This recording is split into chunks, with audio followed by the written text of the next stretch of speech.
BNP চেয়ারপারসনের বিশেষ সহকারী অ্যাডভোকেট শামসুর রহমান শিমুল বিশ্বাস বলেছেন, স্বৈরাচার ফাঁসিবাদী সরকারের পতন ঘটাতে বৈষম্য বিরোধী ছাত্র আন্দোলনের শিক্ষার্থী ও সাধারণ মানুষের অবদান ভুলবার নয়। আন্দোলনে যারা শহীদ হয়েছেন তাদের মনে রাখবে এই দেশ। এই শিক্ষার্থীদের হাত ধরেই একটা সোনার বাংলা গড়ে উঠবে।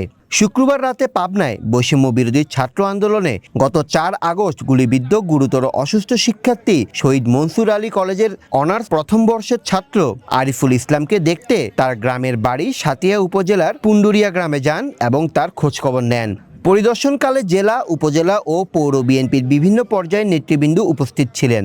পরে নেতাকর্মীদের নিয়ে চেয়ারপারসনের বিশেষ সহকারী অ্যাডভোকেট শামসুর রহমান শিমুল বিশ্বাস নিজ তহবিল থেকে আহত পরিবারের সদস্যদের কাছে আর্থিক সহায়তা প্রদান করেন এবং পাশে থাকার প্রতিশ্রুতি দেন। আমার ছেলে দেখতে পারে